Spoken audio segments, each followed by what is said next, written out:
हरिः ओम्। सहनावतु सहनौ भुनक्तु सह वीर्यं करवावहै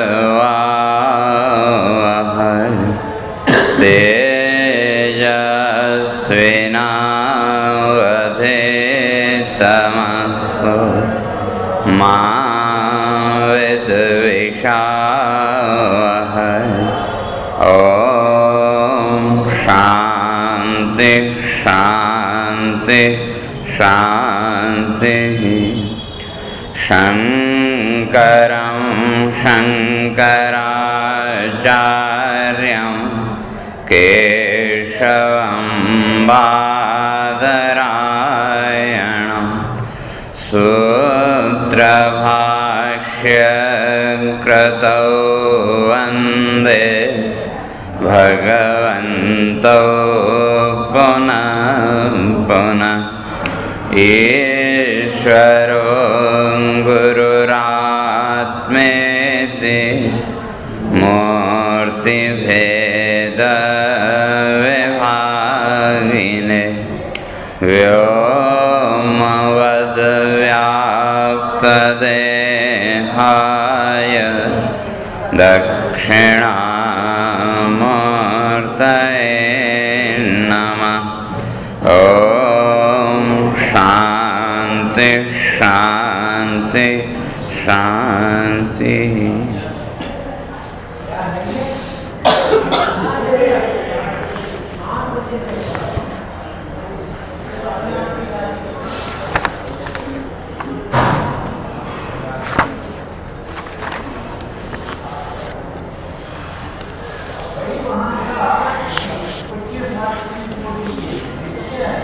ॐ तथान्तर्याम्ययं यत्र यया वासनया यथा।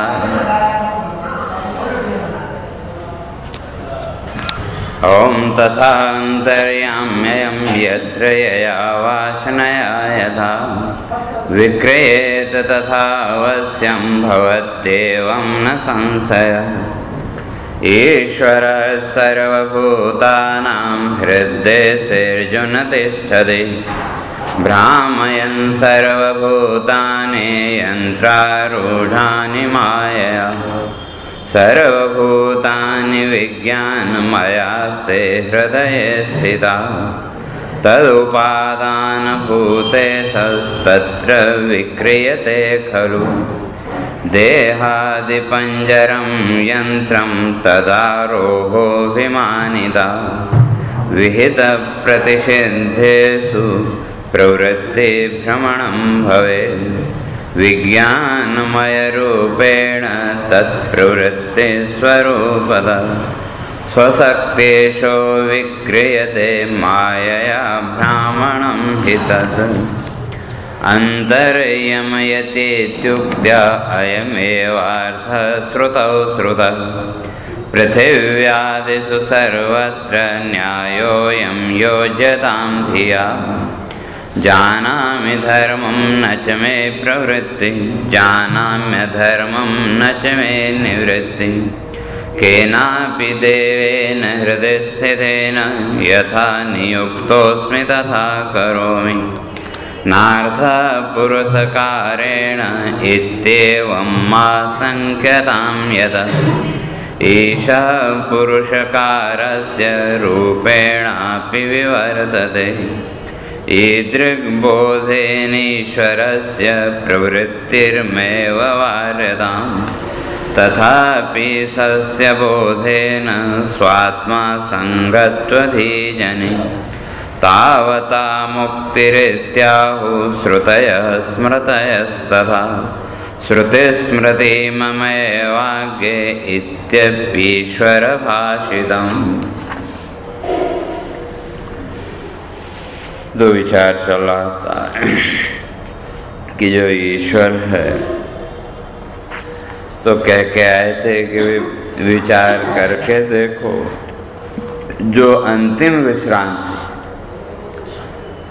तो जहाँ से आगे फिर विचार के लिए कुछ न बचे, वो जो है उसका नाम ईश्वर।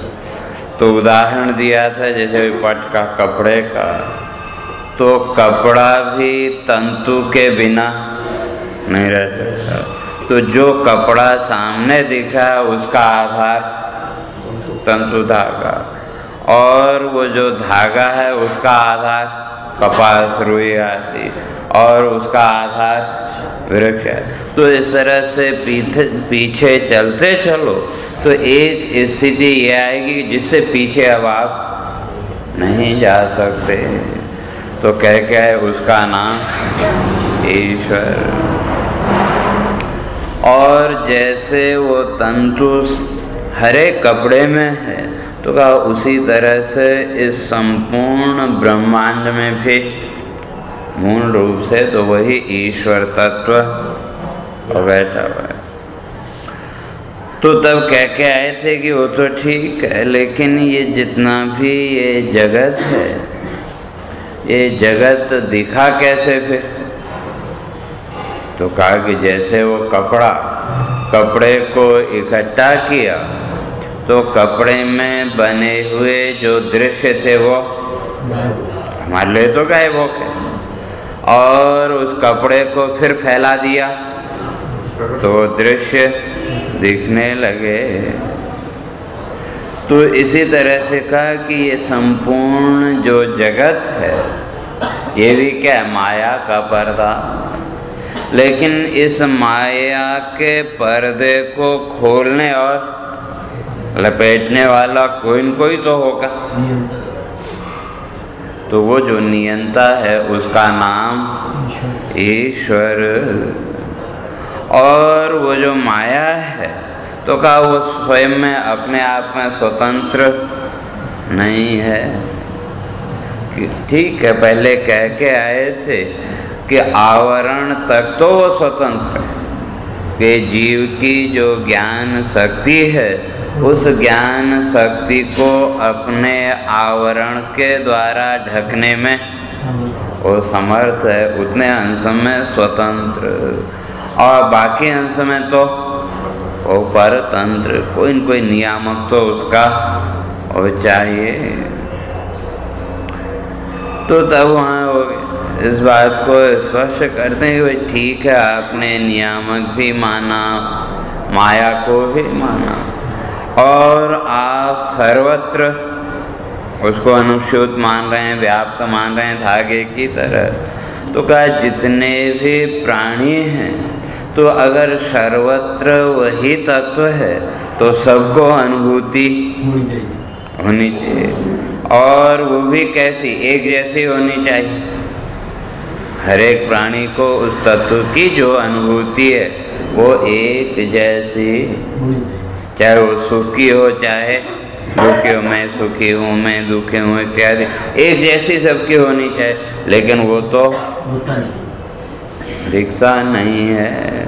तो कहते हैं फिर इसको कैसे माने? तो उसी को स्पष्ट कर रहे हैं। कहते हैं तथा अंतर्यामी अयम यत्र यया वासनया यथा विक्रियेत तथा वश्यम भवत्येव न संजय। कहते हैं कि भाई वो जो चित्र बना हुआ है कपड़े पे, उसके खोलने और बंद करने वाला कोई न कोई है, ये तो मान लिया। तो कहते हैं इसी तरह से इसको भी अंतर्यामी मानो। रही अलग अलग जीव की बात, तो कहते हैं यया वासनया यथा, जिसके अंदर जैसी वासना, वासना का वही संस्कार, तो जहाँ जैसे संस्कार हैं, कहते हैं वो अंतर्यामी भी उसी रूप से अभिव्यक्त होगा। जैसे वही चित्र ले लो, तो जैसा वो चित्र बना वो कलाकार के ऊपर है, बहुत सुंदर उसने चित्र बनाया, तो वो जो कपड़ा है किस रूप में दिखने लगा? चित्र के रूप में। क्यों? सामान्य व्यक्ति की जो दृष्टि है वो केवल चित्र तक सीमित है, लेकिन उसके मूल में तो वो कपड़ा है ही। तो उसी तरह से यहाँ कहते हैं जिसके अंदर जैसी वासना हो,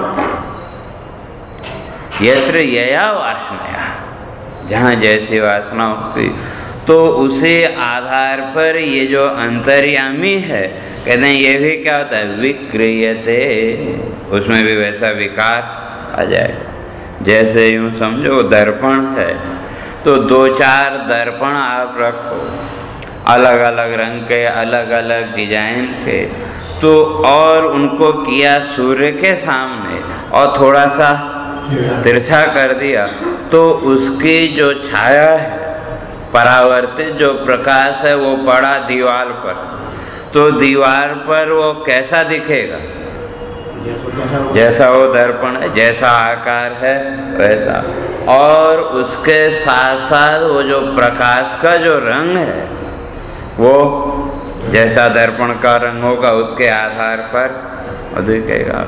तो उसी तरह से कहते हैं अंतर्यामी तो है, अब चाहे उसे अंतर्यामी कहो, ईश्वर कहो, वो तत्व तो है, लेकिन उसकी जो अभिव्यक्ति है, कहते हैं ये या वासना है, जिसके अंदर जैसे संस्कार होंगे उन संस्कारों के आधार पर वो अभिव्यक्त होगा। जैसे रात को सोने के लिए बिस्तरे में गए, तो जब गाढ़ सुसुप्ति की अवस्था में पहुंचे, तो वहाँ किसी प्रकार का सुख दुख है क्या, और किसी तरह का मैं सुखी हूँ, मैं दुखी हूँ, ये भाव भी है। और सुबह उठने के बाद मैं सुखी हूँ, मैं दुखी हूँ, मैं स्त्री हूँ, मैं पुरुष हूँ, इत्यादि भाव आए कि नहीं। तो सबके अंदर, जिसके अंदर जैसे वो संस्कार, कहते हैं जैसी वासना होगी उसके आधार पर उसकी अभिव्यक्ति। तो इसलिए भिन्न भिन्न रूप में अभिव्यक्ति हो रही है, तो इसलिए अंतर्यामी भी अलग अलग है, ऐसा नहीं कह सकते। एक ही भिन्न भिन्न रूप में अभिव्यक्ति, जैसे बिजली को देखें, बल्ब में पहुंची तो प्रकाश, पंखे में पहुंची तो हवा, और जितने भी यंत्र हैं, तो जैसा वो यंत्र है उसके आधार पर वो विद्युत की अभिव्यक्ति। तो इसी तरह से कहते हैं कि यहाँ भी वो जो अभिव्यक्ति है हर एक की भिन्न भिन्न रूप में। फिर कहते हैं चलो ये भी मान लेते हैं, आप उसको अंतर्यामी को एक मान रहे और जीव हैं अनेक, देखने में तो आए रहे, तो वो एक इतने सबका नियंत्रण कैसे करेगा। सामान्य सी बात, तो कुछ सीमित हो तो, लेकिन ये तो केवल मनुष्य ही नहीं, पशु पक्षी आदि सबका नियंत्रण कर रहा है कि नहीं। तो उसी को स्पष्ट कर रहे हैं। गीता का श्लोक दिया, ईश्वरः सर्वभूतानां हृद्देशे अर्जुन तिष्ठति भ्रामयन् सर्वभूतानि यंत्रारूढ़ानि मायया। तो वो जो ईश्वर है जिसको अंतर्यामी का, तो वो है कहाँ, तो कहते हैं सर्वभूतानि, संपूर्ण भूतों के। तो उसका इस सृष्टि में जितने भी जीव हैं, मनुष्य पशु पक्षी कीट पतंगे इत्यादि, हर एक के कहते हैं हृदय से, हृदय स्थान में विराजमान। और वो स्थान कितना बड़ा, या जो उसकी स्थिति है, तो का अंगुष्ठ मात्र पुरुषो अंतरात्मा, ये अंगुष्ठ प्रमाण। इसलिए जो मूर्तियों की पूजा का विधान है, तो कम से कम कितनी बड़ी होनी चाहिए, अंगुष्ठ प्रमाण की तो होनी। अगर उससे छोटी मूर्ति है तो उसकी पूजा का विधान नहीं है, तो कम से कम अंगुष्ठ प्रमाण की मूर्ति होनी चाहिए। तो इसलिए वो कितना बड़ा, तो का अंगुष्ठ मात्र, अंगूठे की। या वो है तो कैसा है, तो का गोश्त नहीं हो तो कितना बड़ा, तो कहते हैं वो गाय के थन की तरह गोल मटोल एकदम वो। और कहाँ बैठा है, तो हृदय में, तो संपूर्ण प्राणियों के। तो ये तो एक वो मान्यता है कि अंगुष्ठ प्रमाण। अगर अंगुष्ठ प्रमाण ही मानेंगे तो तब तो जो सूक्ष्म जीव हैं तो वहाँ तो नहीं मानना पड़ेगा। तो ऐसा नहीं, तो यहाँ तक हर एक प्राणी के हृदय में वो बैठा हुआ है और संपूर्ण प्राणियों का नियंता बना हुआ है। तो कैसे, तो कहते हैं यंत्रारूढ़ानि माया, अपनी माया के द्वारा। और कहाँ यंत्रारूढ़ानि, यंत्र में विराजमान। जैसे वो है ना, मेले लगते हैं बड़े बड़े, तो उसमें वो बड़ा झूला भी होता है।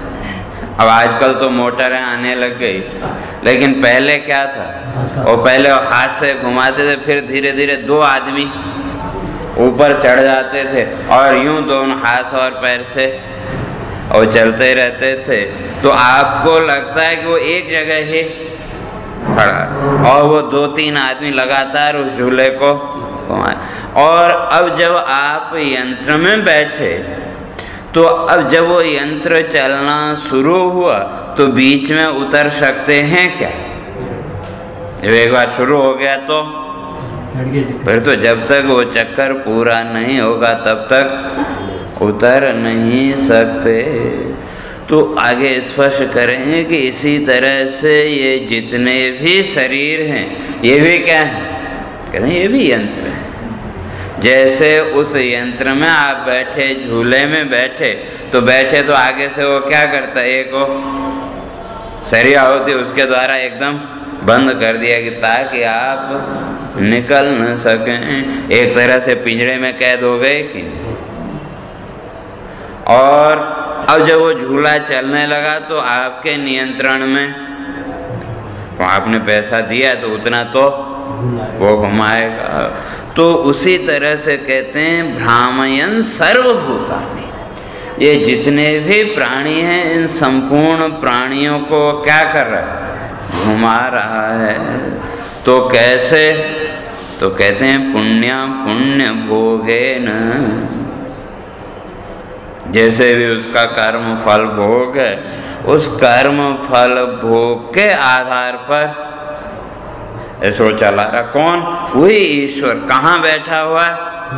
कहते हैं हृदय में बैठा हुआ है। और कैसे चला रहा है? तो कहते हैं माया, अपनी माया के द्वारा, या दूसरे शब्दों में और कहें तो वहाँ वो साक्षी भाव से बैठा हुआ, उसको आपके पाप या पुण्य से कुछ लेना। इसलिए भगवान ने गीता में स्पष्ट किया, ना दत्ते कस्यचित् पापम न चैव सुकृतम भी। कहते मुझे तो न किसी के पाप से कोई मतलब और न किसी के पुण्य से कोई मतलब, मैं तो केवल नियामक के तौर पर वहाँ बैठा। और जिसका जैसा पाप पुण्य है उसके आधार पर आपके मन में वो वृत्तियाँ उठें, जो भी भाव आदि उठे, और उस भाव को लेकर के जिस किसी भी कर्म में प्रवृत्ति हुई तो उसके द्वारा दो ही चीजें मिलेंगी, एक सुख या तो ये जितना भी सुख दुख है ये क्या है तो वही कर्म फल भोग। तो उस कर्म फल भोग तक पहुंचने के लिए आपकी बुद्धि को प्रेरणा किसने दी?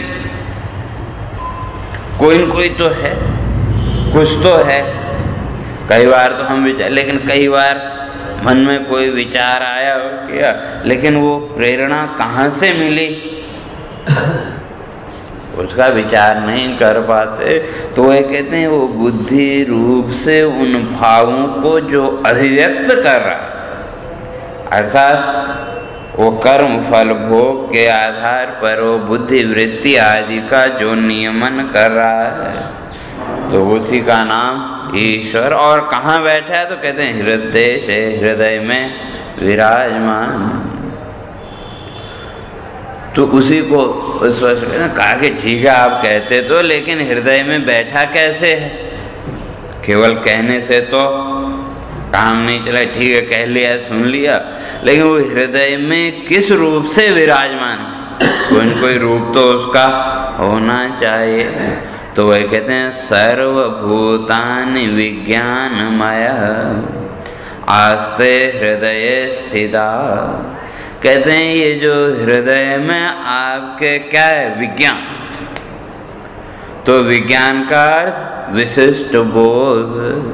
यहाँ गीता में विज्ञान का अर्थ किया अनुभव। कहते हैं आपके हृदय में वो जो अनुभव रूप से विराजमान, तो किसका अनुभव? स्व का। स्व का जो अनुभव है, जैसे पहले भी कह के आए थे कि संसार के ये जितने भी अनुभव हैं, सुख दुख आदि के, समय के साथ बदलते रहते।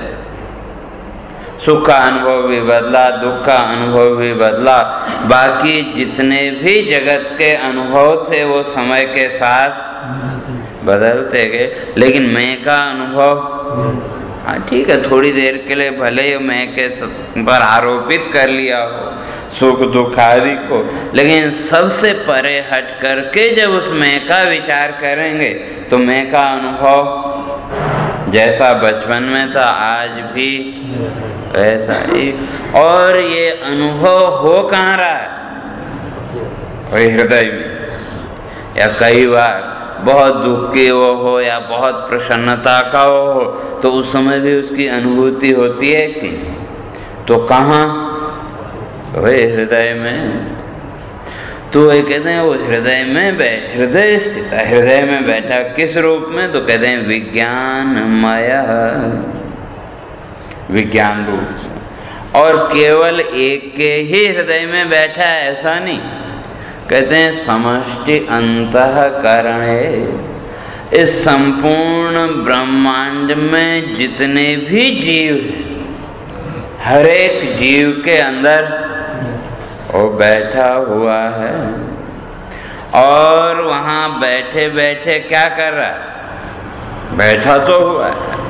और जो भी अनुभूति है वो अनुभूति भी आपको किस आधार पर होती है? जगत की मूल तो है, लेकिन अगर उसी के आधार पर माने सीधे सीधे, तो हर एक को उस आत्म तत्व की अनुभूति होनी चाहिए। हर एक को उस आत्मा की नित्यता आदि का अनुभव होने चाहिए और सब मुक्त हो जाते। लेकिन जो अनुभूति पहले कह ना कि जैसे वो संस्कार होंगे उसके आधार पर उसकी विक्रिया, तो इसी तरह से ये जितना भी सुख दुख आदि का अनुभव है, या जो भी हम कहते हैं कि मैं सुखी हूँ मैं दुखी हूँ, ये सब किस आधार पर? कहते हैं वही वासना। तो उसी को यहाँ स्पष्ट कहते हैं तद उपादान भूत। वो जो वहाँ बैठा हुआ है हृदय देश में, तो किस रूप में? तो कहते हैं उपादान भूत। और उपादान कारण का पहले लक्षण स्पष्ट करके आए थे कि जिसके द्वारा उत्पत्ति भी, यानी जो अभिव्यक्ति हो रही है उस अभिव्यक्ति का भी जो आधार और स्थिति का भी आधार, और साथ ही साथ लय का भी जो आधार, अर्थात सीधे सीधे कहें जन्म स्थिति और लय, ये तीनों जिस पर टिके हुए वो उपादान कारण। तो इसलिए कहते हैं हृदय में बैठा हुआ वो जो तत्व है वही क्या है? उपादान भूत, उपादान कारण बन गया। और जब उपादान कारण बना तो क्या किया? कहते हैं तत्कर्म फल दानार्थ। ये जो जीव है, इस जीव को कर्म फल देने के लिए, जैसा भी इसका कर्म फल है सुख दुख आदि का, तो उसने क्या किया? वासना द्युपहित, जो ये वासना आदि इन वासनाओं के साथ जुड़ गया। या जैसे लोग व्यवहार में भी किसी के ऊपर गुस्सा या किसी को दंडित करना हो या इनाम देना हो, पुरस्कृत करना हो, तो दोनों ही अवस्थाओं में आप उसके कर्मों के साथ अपने आप को जोड़ते हैं कि नहीं? पुरस्कार दिया तो उसकी प्रशंसा करें, तो प्रशंसा का उसका जो भी कर्म आदि है उसके साथ अपने को जोड़, क्यों वृत्ति उस समय वैसे ही बने। या किसी को दंड दे रहे हो तब भी वृत्ति तदाकार बनती। तो उसी तरह से कहते हैं कि जीव का जो भी कर्म फल भोग है, और ये कर्म फल भोग वही संकल्प के आधार पर, जैसा आपका संकल्प उसके आधार पर कर्म का निर्माण। इसलिए शास्त्रकार इस बात को स्पष्ट करते हैं कि आपने जो संकल्प किया, चाहे वो पाप का हो या पुण्य का, और संकल्प के साथ ही आपका एक नया अदृष्ट तो बन गया। भले उसको आपने किया या नहीं किया वो अलग बात, लेकिन संकल्प मात्र से ही आपका एक नया अदृष्ट बन गया। और जब नया अदृष्ट बना तो उसका फल तो भोगना पड़ेगा। तो कौन भोगेगा?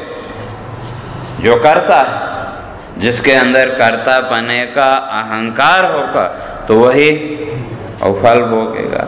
तो इसलिए कहते हैं कि वो जो कर्ता पने के अहंकार से जो तत्व तो वही है, लेकिन ऊपर से आरोप किया वही कर्ता पने का कि मैं ये करने वाला हूँ, तो ये वासना आ गई कर्तृत्व भाव की। तो अब शुद्ध होते हुए भी शुद्ध नहीं रहा। स्वस्वरूप की जो शुद्धता है वहाँ ऊपर आ गई ये अहंकार आदि ये वासनाएं जगत की। तो इन वासनाओं ने क्या किया? आत्मा की शुद्धता को ढक दिया। तो वही तत्व अब क्या हुआ? कहते हैं वासना कारण परिणत। तो ये वासनाओं के रूप में और परिणत हो गया।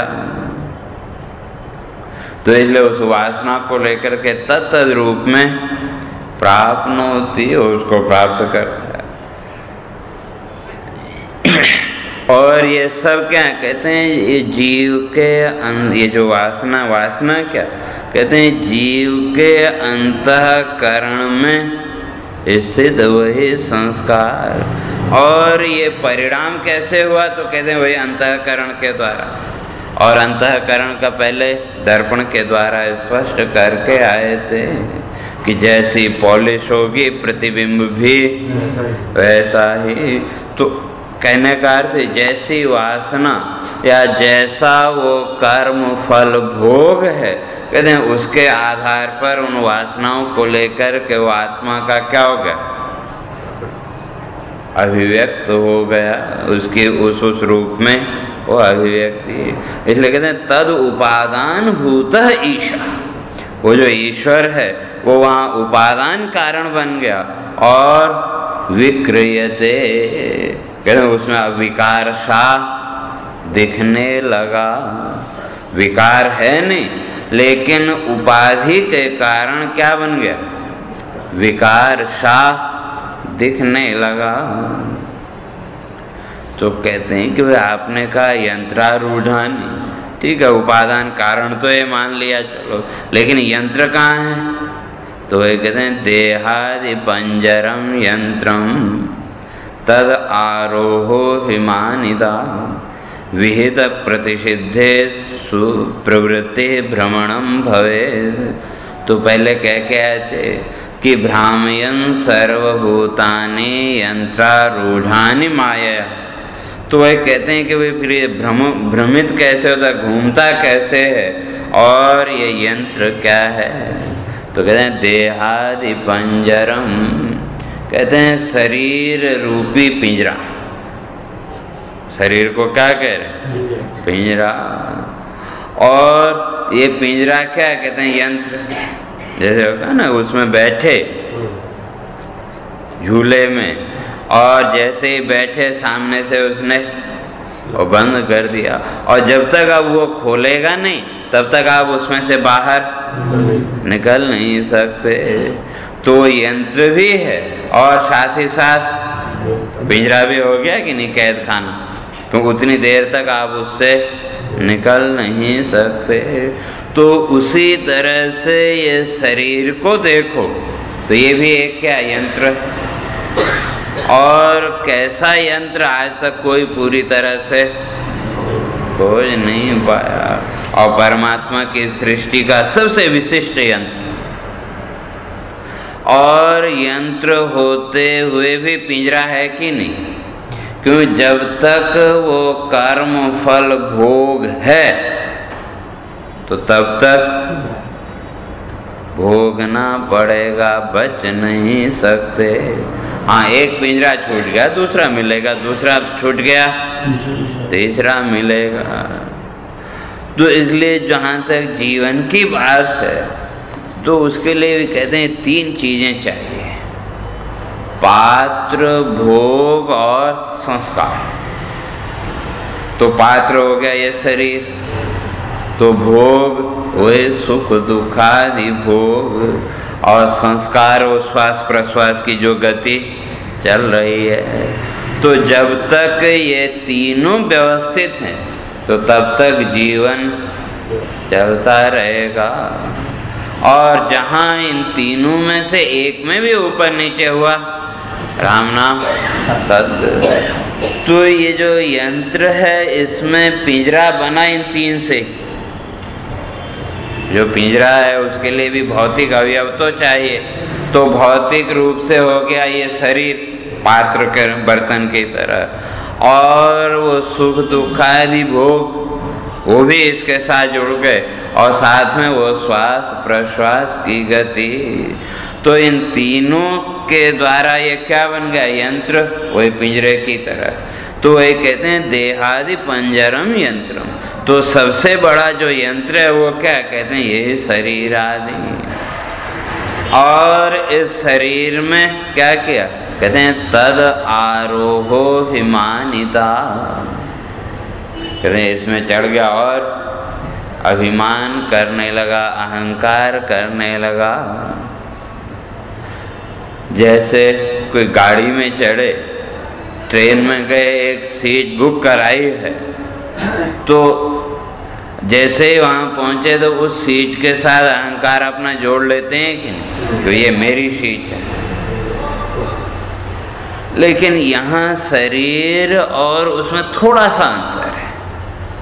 वहाँ वो जो भी सीट आदि है या कार आदि है उसमें मेरा भाव, लेकिन यहाँ शरीर में मैं भाव या अभिमान। तो वही कहते हैं कि ये जो यंत्र में क्या हुआ, आरोह, और उसके साथ साथ कहते हैं अभिमानिता, अभिपश्चात मन्यते इति अभिमान। तो पहले तो इस पर आरूढ़ हुआ, वो अध्यास की प्रक्रिया में पहले स्पष्ट करके आए थे कि सबसे पहला जो आधार है अपने आप को अभिव्यक्त करने का, वो क्या मिला, ये शरीर। तो स्वयं की नित्यता का भी बोध है, लेकिन अपने आप को अभिव्यक्त करने के लिए कुछ न कुछ साधन तो चाहिए। तो शरीर मिला, तो स्वयं को कहाँ आरोपित किया, इस शरीर में आरोप मात्र किया। और फिर क्या हुआ कि जब शरीर के साथ अपने आप को जोड़ा तो जो शरीर के गुणधर्म थे उनको अपने ऊपर जोड़ लिया। जैसे यूं समझो कि आपके पास बढ़िया सुंदर कार है और आप कहीं रास्ते में चले जा रहे हैं, तो अचानक कुछ दुर्घटना हो जाए, कुछ हो जाए, तो आपको दुख होता है कि नहीं? तो क्यों? वही तादात्म्य के कारण। कार अपने से भिन्न है, लेकिन बहुत मेहनत से वो किया, बहुत बड़ी मुश्किल से एक कार खरीदी और उसमें भी कुछ दुर्घटना हो जाए तो आपको एकदम से वो होता है कि नहीं? दुख होता है। क्यों? वही तादात्म्य। तो उस समय थोड़ी देर के लिए हमने क्या किया, उस कार के साथ अपने आप को जोड़ लिया, हैं उससे एकदम भिन्न, लेकिन फिर भी कार को अगर थोड़ी सी खरोंच लग जाए तो आपके हृदय में भी कंपन होता है कि नहीं? या थोड़ा सा कहीं कुछ हो जाए तो ये सब क्यों? वह आरोप, अपने आप को जोड़ा कार के साथ और कार के गुणधर्मों को आरोपित कर लिया अपने ऊपर, तो अब उसको कोई छू ही दे तब भी आपके हृदय में हल्का सा कंपन आदि होता है। तो कहते हैं उसी तरह से यहाँ भी सबसे पहला आश्रय मिला ये शरीर, तो अपने आप को आरोपित कर लिया किसमें? शरीर में, और शरीर के गुणधर्मों को अपने में। तो जानते हैं कि वे शरीर नाशवान है, परिवर्तन से युक्त है, लेकिन फिर भी इसमें नित्यता का भाव रखते हैं कि नहीं? उसका कारण वही आरोप। और शास्त्रों का विचार करते करते, शास्त्र चिंतन करते करते ये बात भी समझ में आई कि जो आत्मा है वो तो नित्य है, अविनाशी है। समझते हुए भी अपने आप को जन्मने मरने वाला मान रहे हैं कि नहीं? ये किसके कारण? यही आरोप। तो वही यहाँ भी कह रहे हैं तदा आरोप, पहले वहाँ आरोहित हुआ और फिर अभिमानिता, फिर उसके साथ अपने आप को चिपका लिया। और कहते हैं जब चिपक गया तो तब क्या हुआ? कहते हैं कि विहित प्रतिषिद्धेषु प्रवृत्ति भ्रमणम भवेत्। अब वो भ्रम होने लगा। भ्रमो अनवस्था, भ्रम का अर्थ क्या है? एक जगह स्थिति न होना। जब कोई भ्रम मन में हो जाए तो आप स्थिर नहीं रह सकते, आपके चित्त में स्थिरता नहीं आती। इसलिए भ्रम का अर्थ भटकना। हम कहते हैं ना भाई वो तो भ्रमित है, भ्रमित है ना, इधर से उधर, उधर से इधर, कि एक जगह स्थिति न हो। तो इसी तरह से कहते हैं अंदर तो हृदय देश में तो वो बैठा हुआ है शुद्ध, लेकिन क्या हुआ? ये जो वासनाएं हैं, इन वासनाओं के आधार पर अपने आप को देखने लगा। और वहाँ कहा कि भ्रामयन सर्वभूतानि, तो कैसे भ्रमित कर रहा है? तो कहते हैं उसी अहंकार के कारण कि अपने आप को क्या माना? कर्ता जब मान लिया, अपने आप को जब इस शरीर के साथ जोड़ लिया, तो कहते हैं वो अहंकार तो आया और उसके द्वारा कहते हैं भ्रामयन। कहाँ? तो कहते हैं विहित प्रतिषिद्धेषु, जो विहित कर्म हैं उन कर्मों में भी प्रवृत्ति हुई, और जो प्रतिषिद्ध कर्म है, निषिद्ध कर्म है, तो उन कर्मों में भी प्रवृत्ति। तो उस प्रवृत्ति का कारण वही संस्कार, अब चाहे संस्कार कहो या वासना कहो, तो उन वासनाओं के कारण तो कहते हैं कि वे विहित प्रतिषिद्धेषु, विहित इन विधि युक्त और विधि रहित जो कर्म हैं, या सीधे सीधे कहें तो पाप और पुण्य कर्मों में प्रवृत्ति उसकी होती रहती है, और वह पाप और पुण्य में ही कहते हैं वो भ्रमित होता रहता है। और आप पुण्य करने जाएंगे तो पाप तो होगा, उससे बच नहीं सकते। जैसे वो हवन करते हैं, तो हवन रूप जो कर्म है वो पाप कर्म या पुण्य कर्म? वैसे तो पुण्य कर्म, लेकिन जब आपने वो अग्नि प्रज्वलित की तो उसके साथ इस ब्रह्मांड में व्याप्त जो सूक्ष्म जीव हैं उनकी भी हत्या हुई कि नहीं? जो छोटे छोटे जीव हैं वो अग्नि की ऊष्मा से तो अब ये पाप हुआ कि पुण्य हुआ? तो पाप ही हुआ। तो पुण्य, लेकिन पुण्य की प्रधानता है, इसलिए संकल्प आपका पुण्य का है, तो इसलिए ये जो सूक्ष्म जो पाप है वो नगण्य हो गए। लेकिन अगर विचार करके देखें तो दोनों साथ साथ चल रहे हैं कि नहीं? तो उसी तरह से कहते हैं कि वे विहित प्रतिषिद्धेषु, जिनका विधान उनमें भी, और जो प्रतिषिद्ध कर्म है स्वेच्छा से तो नहीं प्रवृत्त होना चाहते, लेकिन कभी कभी हो जाते हैं। तो इसलिए कहा कि वो जो अंदर बैठा हुआ ईश्वर तत्व है, तो जीव का जैसा कर्म फल भोग होगा, तो कहते हैं उसके आधार पर वो कर्मों में प्रवृत्त तो कराएगा। तो इसलिए प्रवृत्ति भ्रमणम भवेत। तो कहते हैं कि भाई ठीक है भ्रमण करा रहा है, लेकिन ये भ्रमण होगा कैसे, जरा और स्पष्ट करो। कह तो दिया वे भ्रमण, लेकिन ये जितनी भी गति है पाप पुण्य आदि की, ये होगी कैसे, कैसे उसमें प्रवृत्ति होगी।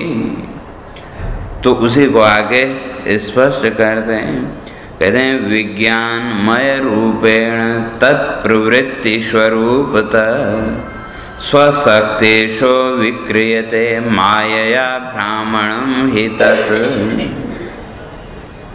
कहते हैं विज्ञानमय रूपेण, कहते हैं वो जो बैठा हुआ उसको तो हमें स्पष्ट करके आए, तो वो कैसे है, तो कहा विज्ञानमय, ज्ञान से युक्त, शुद्ध ज्ञान से युक्त। और उस ज्ञान के आधार पर कहते हैं तत्प्रवृत्ति स्वरूपता, और उसकी जो भी प्रवृत्तियां आदि हैं वो प्रवृत्तियां बिना उस ज्ञान के हो नहीं सकती। तो प्रवृत्ति तो कहते हैं विहितादि विषय देहेंद्रिय मन संचार परंपरा इति। तो प्रवृत्ति का कहते हैं विहितादि विषय, जिन विषयों का, जिन कार्यों का, जिन कर्मों का शास्त्रों में विधान किया, तो उन कर्मों में देह इंद्रिय मन संचार, कहते उन कर्मों में शरीर इंद्रिय और मन के द्वारा लगना, उसका नाम प्रवृत्ति। लेकिन कोई शास्त्र भी, और जो शास्त्र निषिद्ध कर्म है तो ठीक इसका उल्टा, शरीर मन और इंद्रियों के द्वारा उससे उपरत होना, उसका नाम निवृत्ति। तो इसलिए कहते हैं तत्प्रवृत्ति स्वरूप।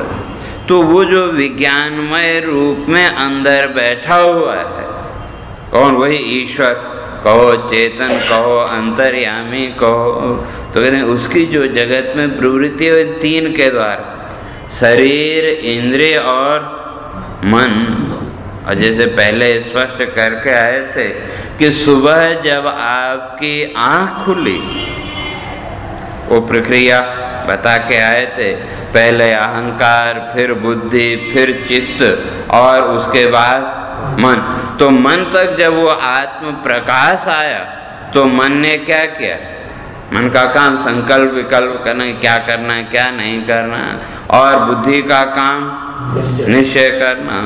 तो अब संस्कार कोई बहुत जरूरी काम हो तो आँख खुलते ही सबसे पहले वही सामने आता है कि, और वो कार्य सामने आया तो तुरंत आपके मन ने निश्चय किया नहीं उठना है, और ये निश्चय करते ही उस प्रकाश को क्या किया, आगे भेजा, किसके पास, इंद्रियों के पास। तो जैसे ही वो आत्म प्रकाश इंद्रियों को मिला तो इंद्रियों के अंदर भी एकदम करंट सा आ गया कि नहीं, और उसने क्या किया, उसके साथ साथ आपके संपूर्ण शरीर में भी वो विद्युत प्रवाह हो गया। विद्युत प्रवाह तो पहले भी है, लेकिन अब विशिष्ट रूप से, विशेष रूप से आया। वो क्या कहते हैं, कभी कभी होता है ना, बिजली कम ज़्यादा होती है तो एकदम लो वो हो तब भी बल्ब तो जलता है, लेकिन जितना चाहिए उतना नहीं। तो सुषुप्ति अवस्था में वो जो विद्युत प्रवाह है वो एकदम कम, और जैसे ही वो मन ने आगे इंद्रियों को प्रेरणा दी तो वो प्रकाश इंद्रियों को मिला तो पूर्ण प्रकाश मिला, और उसके साथ साथ आपके संपूर्ण शरीर में भी वो विद्युत प्रवाह हुआ। तो आपके संपूर्ण शरीर में वो चेतना सी आ गई कि अब जो है तो कहते हैं कर्म आदि में वो प्रवृत्ति, तो वही कहते हैं कि ये जितनी भी प्रवृत्ति है किसके द्वारा? मन, इंद्रिय और शरीर के द्वारा। तो या दूसरे शब्दों में कहें तो मन, इंद्रिय और शरीर के रूप में, मन, इंद्रिय और शरीर में जो चेतना है, जो विद्युत है, उस विद्युत के रूप में भी कौन है? वही आत्मा, वही आत्म तत्व। और तब क्या करते? कहते हैं स्वशक्तेषु विक्रयते मायया भ्रामणम हि तत्।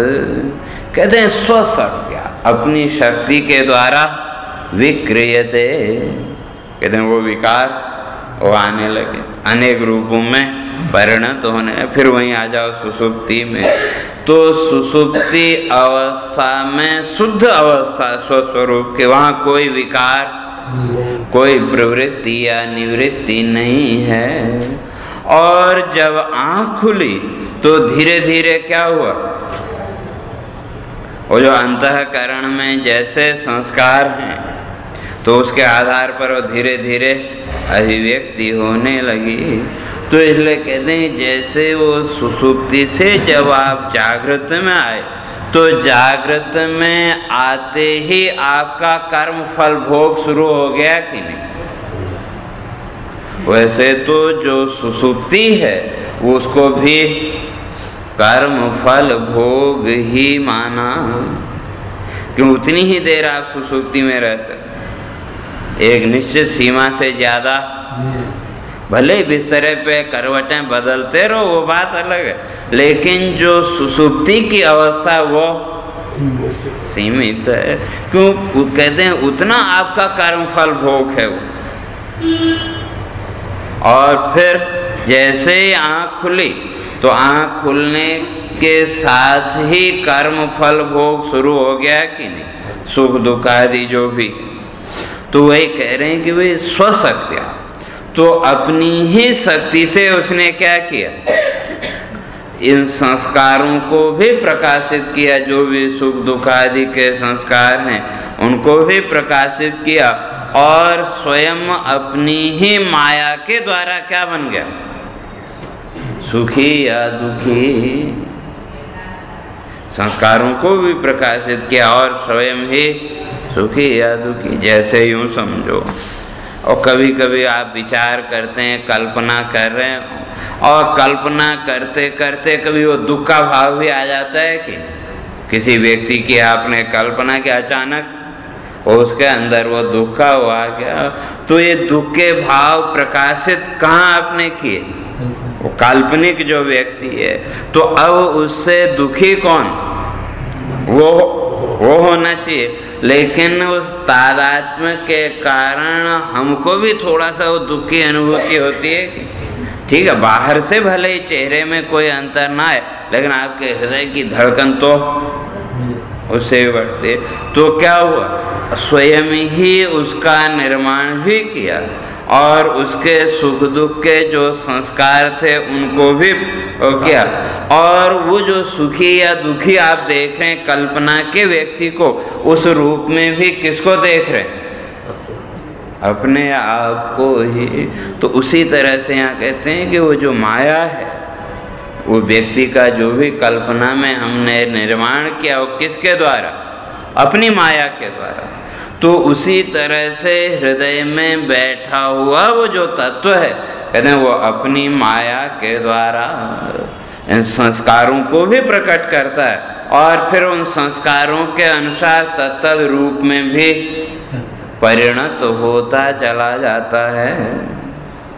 और उसके आधार पर कहते हैं फिर जैसे संस्कार होंगे, उन संस्कारों के आधार पर फिर इच्छाएं उत्पन्न होंगी, नई नई इच्छा। और वो इच्छाएं ही क्या है? जन्म मृत्यु का मूल। जितना भी ये जीवन मरण का चक्र है, उसका मूल आधार क्या है? वही इच्छा। लगा काम मूलम इदम जन्म। कहते हैं जितना भी जन्म है ये सब वही इच्छा मूलक है। और अगर सारी इच्छाओं से मुक्त हो जाएं तो फिर न जन्म न मृत्यु। तो इसलिए कहते हैं वही जो तत्व है वही नाना रूपों में अभिव्यक्त हुआ।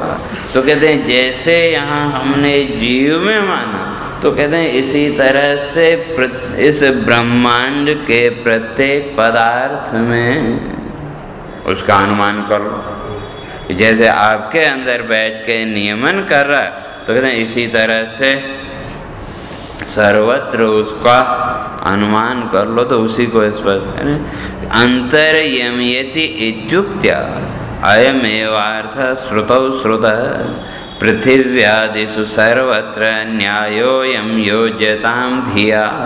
तो कहते हैं बुद्धि के द्वारा, विचार के द्वारा श्रुति का ये जो अर्थ है कि वो अंदर बैठा हुआ नियमन कर रहा है, तो जो सचेतन है वहाँ तो स्पष्ट हो गया कि कोई न कोई नियमन कर रहा है। तो इसी तरह से जो अचेतन पदार्थ हैं, तो कहते हैं वहाँ भी इसका अनुमान कर लो। और वहाँ भी वो है, जैसे वृक्ष आदि को देखो तो वृक्ष को काट दो, फिर भी उसमें नए अंकुर निकल आते हैं कि नहीं? तो कुछ न कुछ तत्व तो वहाँ है। तो जब तक वो तत्व है तब तक वो अंकुर है। और अंकुर जिसका वो बीज है वही आएगा कि दूसरा? वही आएगा, दूसरा नहीं आ सकता। हाँ ठीक है, आजकल वो वैज्ञानिक पद्धति वो क्या है, कलम, एक पेड़ के ऊपर दूसरा, लेकिन जो मूल है वो तो, क्योंकि मूल को पूरी तरह से हटा करके आप उस पर कलम नहीं लगा सकते, कि जो मूल उसका बीज है उसकी एक टहनी तो रखनी पड़ती है और दूसरी टहनी आप उसमें लगा सकते हैं, तो वो दोनों उसमें चल जाते हैं। तो इसी तरह से कहते हैं कि वे सर्वत्र पृथ्वी आदि जड़ पदार्थ जिसको हम मानते हैं उसके अंदर भी वो नियामक तो है। जैसे मैंने पहले भी कहा था, जो पृथ्वी है संपूर्ण जीवों का भरण पोषण कर रही है कि, तो किसके द्वारा? कोई न कोई नियामक तो वहाँ भी है।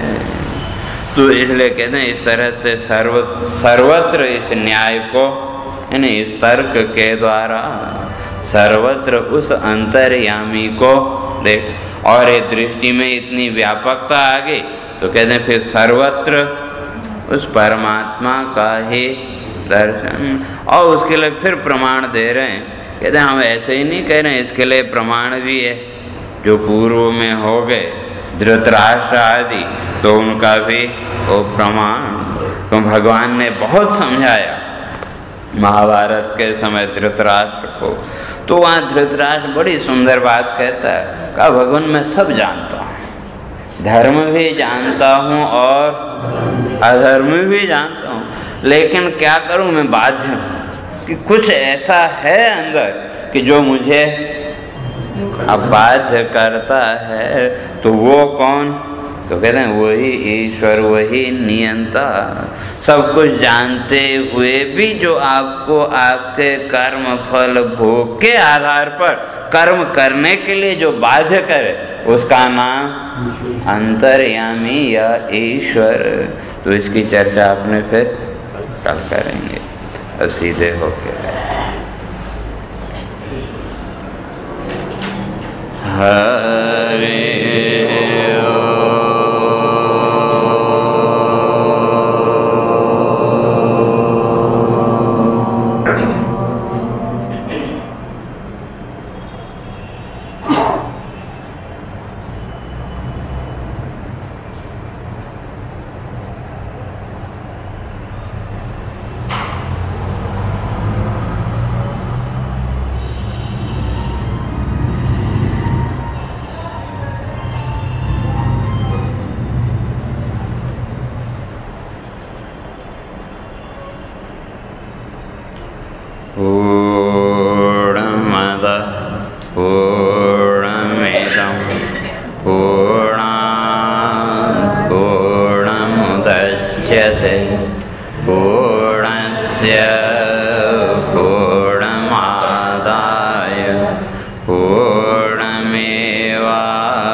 शांति शांति।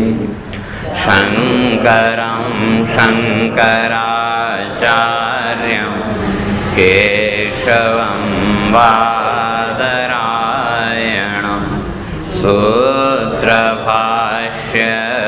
कृतौ वन्दे भगवन्तौ पुनः पुनः। ईश्वरो गुरुरात्मेति मूर्तिभेदविभागिने व्योमवद्व्याप्तदेहाय दक्षिणामूर्तये नमः। ॐ शान्ति शान्ति शान्ति।